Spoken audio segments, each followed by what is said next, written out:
After many attempts at stabilizing the Iraqi military and government, U.S. forces left the country in 2011.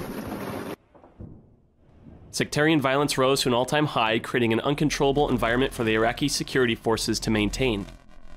Following the civil war in 2011 and destabilization of its neighbor Syria, Iraq would fall victim to the same fate of its northern neighbor just a few years later.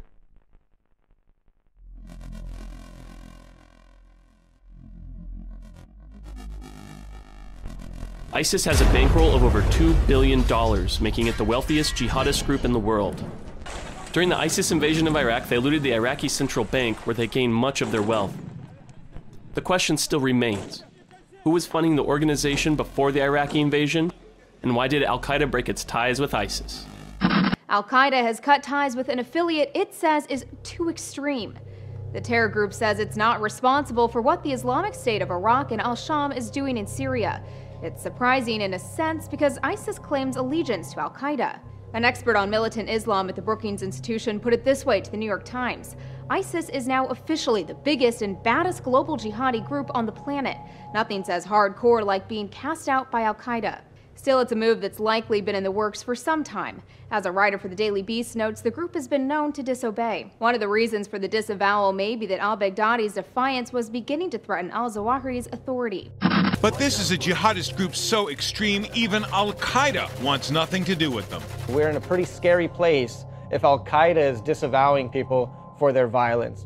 As these graphic photos show, in recent months, the group has executed enemies in Syria and then staged their deaths to look like crucifixions. And ISIS is apparently looking to the future, openly recruiting young boys and running schools to radicalize Syria's next generation.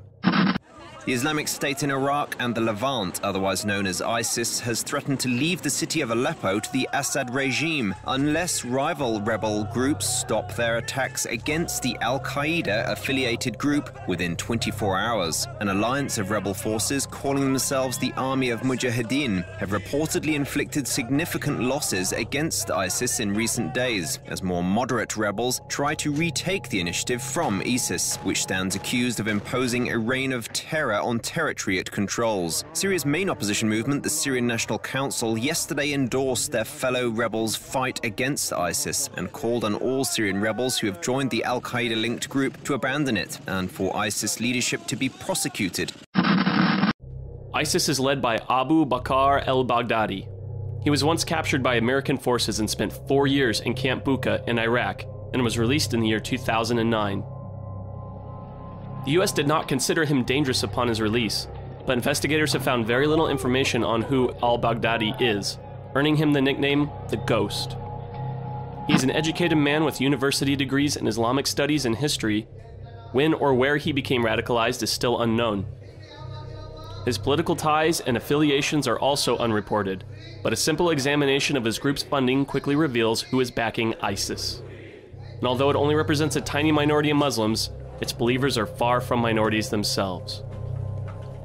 A majority of the world's Wahhabis are from Qatar at 46%, the United Arab Emirates at 44%, and Saudi Arabia at 22%. These three countries represent some of the wealthiest Islamic states in the world, with Saudi Arabia and the United Arab Emirates coming in the top 2 GDPs at over $1 trillion a year combined. They also have some of the largest concentrations of Sunni Muslims, who only make up about 22% of all Muslims worldwide.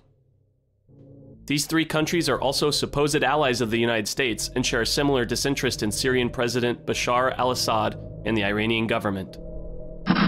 The Council on Foreign Relations reports most of ISIS's financing comes from smuggling, extortion, and other crimes. ISIS is even cashing in on oil, selling crude from oil fields they took control of in northern Syria right back to the Syrian government. The New York Times reports ISIS is also selling electricity from captured power plants back to the government too. They also do a lot of the traditional terrorist fundraising activities: kidnapping, robbing, thieving, they're involved in the drug trade. They have money laundering schemes. In the Daily Beast, Josh Rogan reports that ISIS has also been funded for years by wealthy private donors living in countries the U.S. considers allies, countries like Kuwait, Qatar, and Saudi Arabia. and that those governments, says Rogan, know it's happening but choose to look away. The governments could have some plausible deniability and say they weren't funding them directly. At the very least, they were looking the other way. Now back to the numbers. If you do the math, ISIS may be worth at least $500 million after that last attack on that bank in Mosul. In 2011, the Taliban was said to be worth an estimated $70 million to $400 million. Even Al-Qaeda can't compete. Al-Qaeda had an operating budget of about $30 million a year before the 9/11 attacks. And all of this cash on hand only allows ISIS to attract more extremist fighters who are drawn to higher salaries. Big money also helps ISIS finance large-scale prison raids, liberating hundreds of fighters who then join their ranks. With a professional terrorist army with seemingly unlimited funds and backed by some of the wealthiest Arab countries in the world, the future of Iraq seems to be in question. Currently, the United States has deployed a few hundred Marines to secure the embassy in Baghdad and has hundreds more sitting in the Gulf. President Obama has ordered up to 275 Marines back into the war-torn nation of Iraq. Military members ordered back to the country will be equipped for combat, according to official records.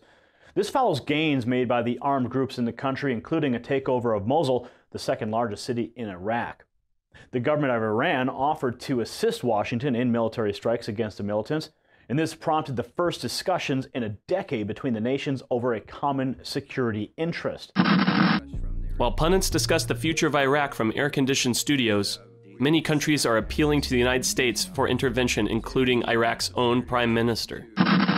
Iraq's Shiite-led government has formally asked the United States to launch airstrikes against Sunni Muslim insurgents who have engulfed the country in fighting and battled their way into Iraq's biggest oil refinery.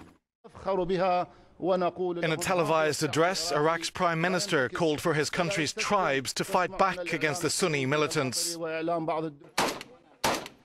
Kurdish Peshmerga troops have joined the effort to defeat the advance, although they're focused on securing the Kurdish region to the north. The insurgents have their sights set on Baghdad to the south.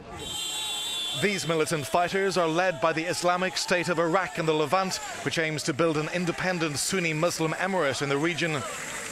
ISIL's surge may pose the biggest security threat to Iraq since the sectarian bloodshed that followed the US-led invasion to oust Saddam Hussein in 2003. And in a bizarre twist of fate, Iran, a longtime enemy of the United States, has expressed interest in working with the US on a solution to help end the violence in Iraq. Iran holds an overwhelming Shia majority of 87%, as does Iraq with 61%. Iran has long expressed interest in having closer ties with Iraq since the overthrow of Saddam Hussein in 2003. Iran also has a security pact with Syria, which is why the United States has been funding Al-Qaeda affiliated groups with weapons and money to fight its proxy war in Syria. Can the US ally with Iran to defeat ISIS, an organization armed and partially funded by CIA operations in Syria? Or is the conflict of interest too great for the United States to take assistance from its long-standing enemy Iran? As the fate of Iraq hangs in the balance between forces it seems to have little control over, only time will tell if the world can intervene on its behalf or watch as Iraq is destroyed from the outside in.